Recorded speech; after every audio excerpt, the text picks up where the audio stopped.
That moment with my stepbrother in the sauna turned into one of the strangest yet most unforgettable experiences of my life. Let me take you back. It all began 2 years ago when my dad remarried. At the time, I didn't think much of it. I was a teenager, more focused on school, friends, and my part-time job. His new wife, Clara, was kind, and we got along fine. But what I hadn't expected was gaining a stepbrother, Nate. Nate was just a year older, tall and athletic, with an easy charm that made him hard not to like.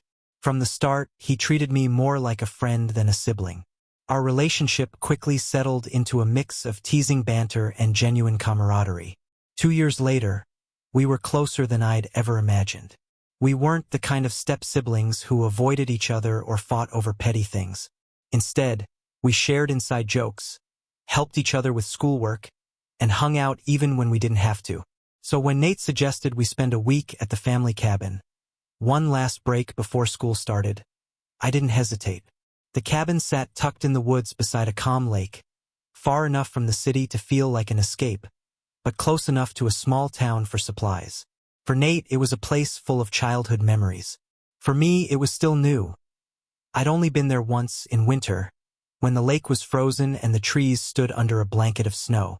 Summer was different. Warm sunrises over the water, bird song in the mornings, and the cool, inviting lake just steps away. The first night there was calm. We unpacked, grilled burgers on the deck, and sat under the stars, talking about anything and everything.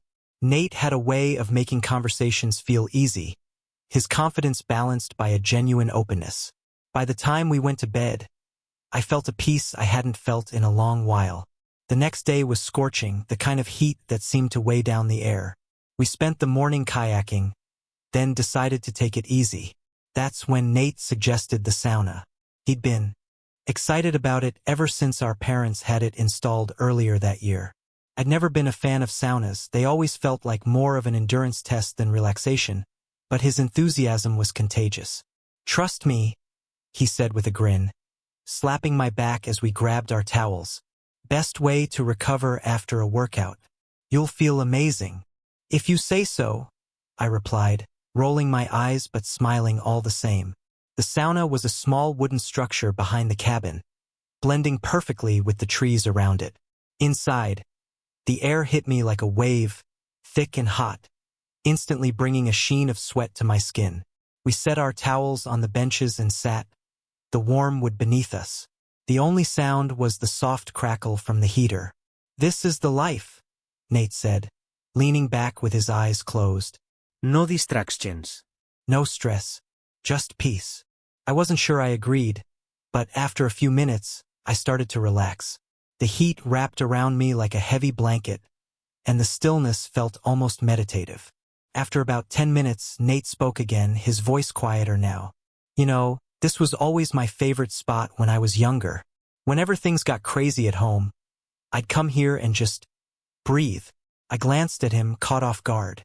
Nate wasn't the type to open up like this. "I can see why," I said. "It's peaceful." He nodded, eyes still closed. "It's like the rest of the world disappears, and it's just you. The heat clears your head." I looked down at the patterns in the wood, feeling lightheaded from the warmth, but I didn't want to leave. There was something in the moment, quiet, unspoken, that made me want to stay. Without thinking, I asked, "Do you ever miss how things were before?" His eyes opened, meeting mine. "Before what?" "Before our parents got married. Before all this." He tilted his head, thinking. "Sometimes," he admitted, "but not in a bad way. Change is always weird, right? Honestly, I think we got lucky. It could have been a disaster, but we get along."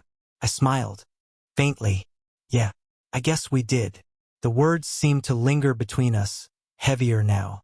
I wasn't sure why I'd asked, or what answer I'd been expecting, but his response made me feel understood, like I wasn't the only one figuring out this new family dynamic. The silence that followed was different, charged somehow. I shifted slightly, the heat making my skin slick. Nate moved too, his arm brushing mine. The touch was brief, but it sent a strange jolt through me. I looked at him. His eyes were closed again, face relaxed, as if nothing had happened. I told myself it was just the heat playing tricks on me, but the feeling didn't fade. The air felt thicker now, the quiet more intense, as though the whole room was holding its breath. Then Nate opened his eyes, his gaze steady on mine. "You okay?" he asked, his voice low. I swallowed, my throat dry. "Yeah, just hot."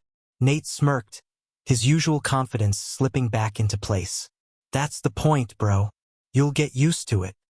He leaned against the wall, his towel shifting slightly, revealing the sharp lines of his collarbone. And in that moment, I realized it wasn't the heat of the sauna that was making my heart race. It was him. The realization hit me like a sudden wave, unsteady and disorienting. I tried to push it aside, to blame it on the stifling air or the strange intimacy of the setting. But no matter how hard I focused on other things, the sweat trickling down my arms, the faint creak of the wooden bench, I couldn't escape it. The feeling sat between us, thick and undeniable. I shifted in my seat, suddenly hyper-aware of every movement, every breath. Nate, on the other hand, seemed completely at ease, eyes closed, chest rising and falling in a steady rhythm. His towel had slipped a little more, and I caught myself looking, longer than I should have, at the curve of his shoulders, the way the light caught the definition in his arms. What was wrong with me? This was Nate, my stepbrother, my friend. I'd never thought of him this way before. Not once. But here, in the sweltering heat, it was like some hidden switch had been flipped, and I couldn't turn it off. "Hey!" His voice cut through my thoughts. I looked up to see him watching me, a faint smirk tugging at his lips. "You're zoning out. You sure you're okay?" "Yeah," I said quickly, too quickly. My voice higher than I intended, cleared my throat. "Just the heat. It's intense." Nate chuckled, the sound low and warm. Leaning forward, elbows on his knees, he said, "You'll get used to it. Or maybe you're just not as tough as you think." I rolled my eyes, grateful for the distraction. "Please, I could outlast you in here any day." "Oh, is that a challenge?" His grin widened. "Maybe." He leaned back again, still smiling. "All right, we'll see who taps out first. But I don't give up easily." The playful back and forth eased some of the tension, at least for a moment. But then Nate shifted, his leg brushing against mine. The touch was quick, fleeting, but it sent a shiver through me that had nothing to do with the temperature. I froze, and for the briefest second, I thought I saw something flicker in his eyes, something I couldn't name. "Relax," he said softly, his tone unexpectedly gentle. "It's just us." The words hung in the air, heavy with something unspoken. I wanted to joke, to push the moment away, but my voice stayed trapped. I could only nod, my heart pounding so loudly I was sure he could hear it. The heat wrapped around us like a cocoon. Nate's gaze lingered a moment longer before he looked away, resting his head against the wall again. But the space between us didn't feel the same. It was charged now, electric, like the air itself had shifted. I tried to focus on anything else. The grain in the wooden walls, the faint hiss of the heater, but my eyes kept drifting back to him. His relaxed posture, the way his towel sat loosely around his waist, the trail of sweat along his skin. I couldn't seem to look away. And then, as if sensing it, he opened his eyes and met my gaze. This time, there was something different, an intensity that made my breath catch. "You're really tense," he said quietly, his voice almost a whisper. "You need to loosen up." "I'm fine," I said, though the words felt hollow. He raised an eyebrow, amused. "You don't look fine. Just relax. That's what this is for." I forced a small laugh. "Easy for you to say, you're used to it." "Exactly," he replied, leaning forward slightly. "So take it from me, you're overthinking it. Just breathe." Something in the warmth of his voice caught me off guard. I nodded, taking a slow breath, trying to match the steady rhythm of his own. But even with my eyes closed, I couldn't shake the awareness of him beside me. So close, his presence almost as intense as the heat itself. Time blurred. Minutes, maybe more, passed. My thoughts faded until all I could hear was my breathing and the faint rustle of movement beside me. Then I felt it, his shoulder brushing mine. My eyes snapped open. "Sorry," he said softly. "Didn't mean to crowd you." "It's fine," I replied quickly, too quickly. And yet, when he shifted away, I found myself wishing he hadn't. The silence returned, but now it felt heavier. My pulse quickened. We were teetering on the edge of something I didn't understand, and I wasn't sure I wanted to pull back. "Nate?" I began, unsure of what I was even trying to say. "Yeah." His eyes met mine, steady, searching. I hesitated. The words stuck. Then, before I could figure it out, he shifted closer again, his hand resting lightly on my arm. The touch was soft, almost hesitant, but it sent a rush through me I couldn't explain. "You're shaking," he said quietly, his fingers brushing my skin. "You okay?" I opened my mouth, but nothing came out. All I could do was nod, even though it wasn't the truth. His hand lingered just a moment longer, then he leaned back again. But the tension? That didn't go anywhere. If anything, the tension didn't fade, it grew stronger, winding around us like an invisible thread neither of us could escape. Nate sat quietly, his gaze fixed on the opposite wall, but I could feel him there, a steady presence pressing down on me. Every time I tried to look away, my eyes drifted back. The slope of his shoulders, the line of his jaw, the way the light caught the beads of sweat clinging to his skin. I didn't understand what was happening to me. This was Nate, my stepbrother. We'd been in each other's lives for years, shared laughs, arguments, and everything in between. It had always been easy, simple. But now, in the thick, suffocating heat of the sauna, nothing felt simple anymore. Felt different, unsteady, dangerous. "You're awfully quiet," Nate said suddenly, his voice breaking through the stillness like a pebble hitting water. His tone was light, teasing, but there was something underneath, like he could sense the storm inside me. "I'm just thinking," I said, my voice sounding smaller than I intended. "About what?" he asked, turning to face me. His eyes were steady, searching, and it took effort not to look away. "Nothing important," I replied quickly, hoping to deflect. Nate didn't buy it. "Come on," he said, leaning forward a little. "You've been different since we got in here. What's going on?" I hesitated, my pulse pounding. How could I explain feelings I didn't even understand? The words were there, caught somewhere between my thoughts and my tightening throat, but they wouldn't come. "It's just hot," I said finally, a weak excuse even I didn't believe. "I'm not used to it." He raised an eyebrow, a faint smirk touching his lips. "You sure that's all it is?"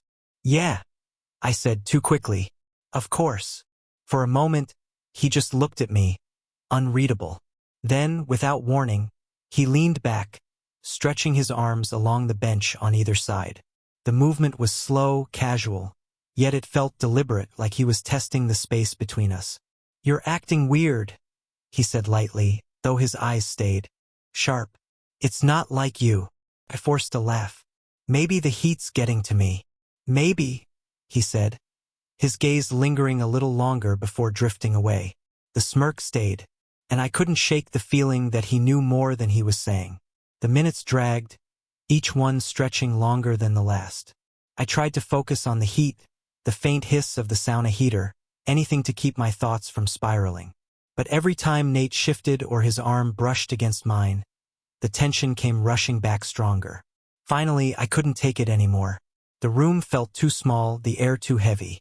I stood abruptly, my towel slipping slightly as I did.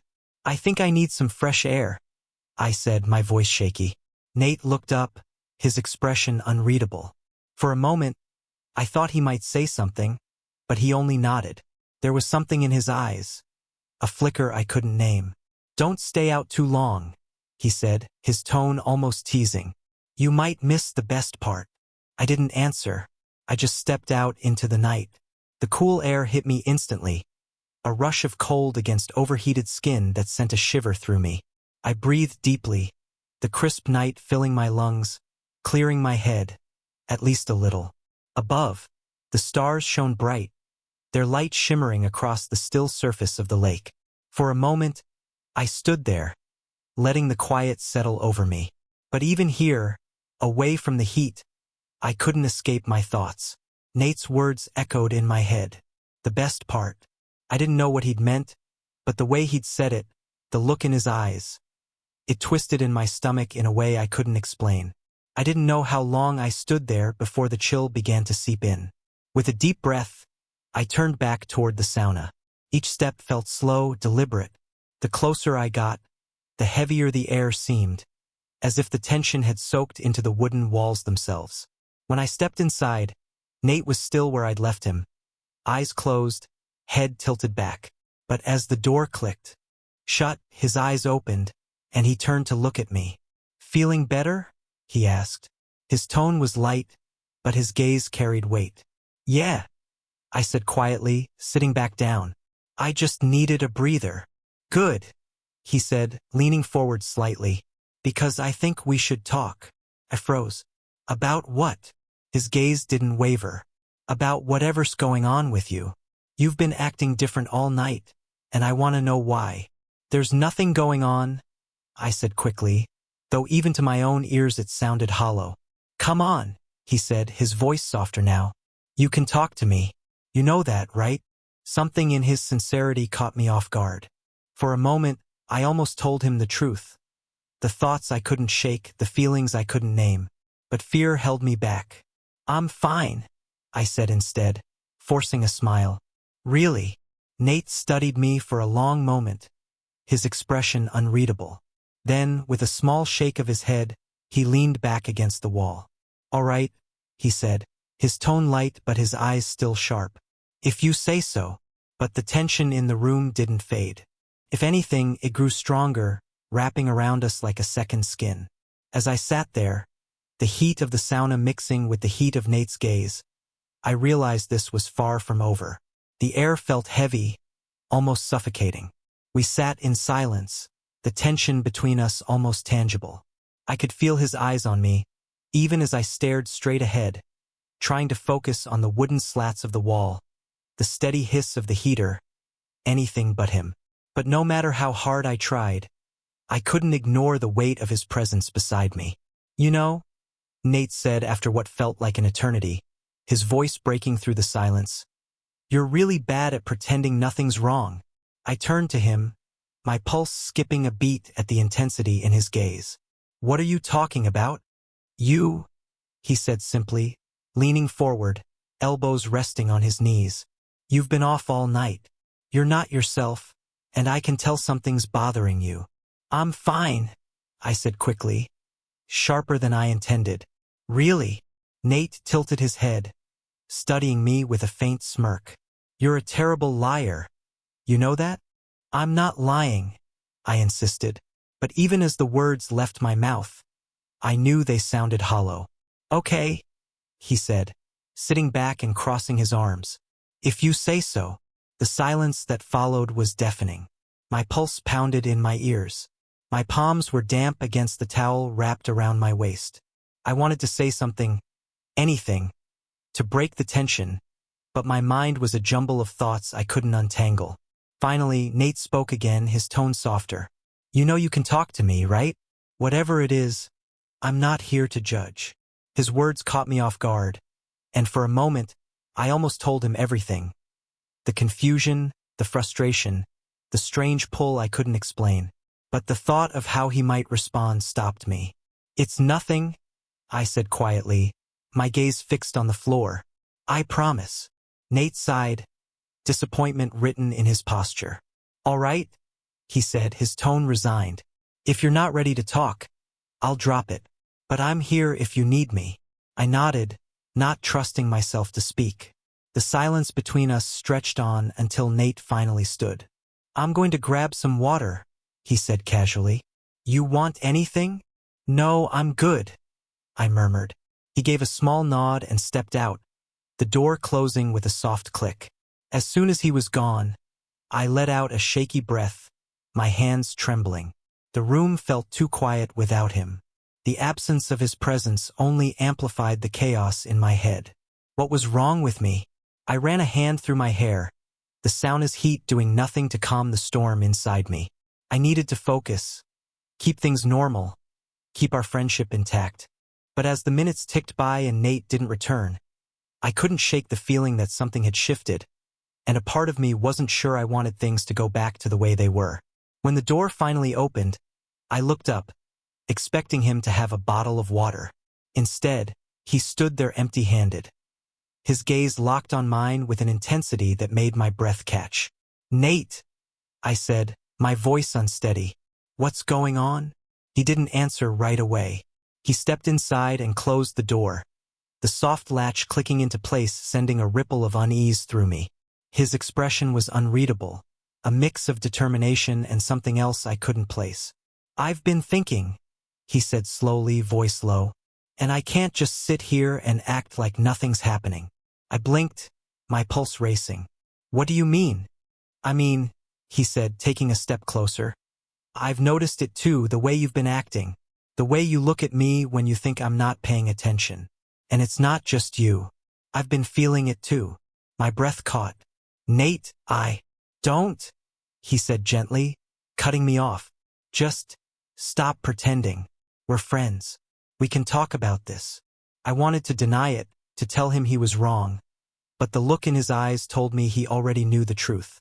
I don't know what's happening," I admitted, my voice shaking. "I don't know why I feel this way." He stepped closer, his presence almost overwhelming in the small space. "It's okay," he said softly. "You don't have to figure it out right now. But maybe we don't have to ignore it either." My heart pounded so hard I thought it might burst. I wanted to say something, to push him away or pull him closer, but I was frozen, caught between uncertainty and an undeniable pull. And then, before I could stop myself, I stepped forward, closing the space between us. The air felt charged, heavy with everything we weren't saying. I didn't know what would happen next, but for the first time I wasn't thinking about what was safe or logical. I was just thinking about him. Time seemed to slow, my focus narrowing on Nate. His steady gaze, his unreadable expression. He lifted his hand, hovering it near my face, giving me the chance to step back. But I didn't. My breath hitched as his fingers brushed my jaw, tentative, almost searching, like he was testing the weight of the moment we just stepped into. The air in the sauna felt heavy, almost alive, wrapping around us like a curtain. I hadn't seen Nate in years, and yet here he was, sitting across from me, the same crooked half-smile on his face, like time had been playing some long, quiet joke. We didn't speak at first. The hiss of steam filled the silence between us, mingling with the sound of our breathing. I caught him looking at me, and for a second, I couldn't tell if it was curiosity or something else in his eyes. He leaned back, arms resting on the bench behind him, posture loose but his gaze steady, like he was waiting for me to say something I'd been holding back for years. "I almost didn't come in," I finally said, my voice lower than I meant it to be. His lips curved, but he didn't look away. "But you did." It wasn't just the heat making my pulse quicken. Memories stirred. Late nights from another time, half-finished conversations, things we never dared to name. And yet, here we were, in a space where there was nowhere to hide. He leaned forward slightly, the distance between us shrinking. "So what now?" I swallowed hard, the weight of everything unsaid pressing on my chest. "I don't know," I admitted.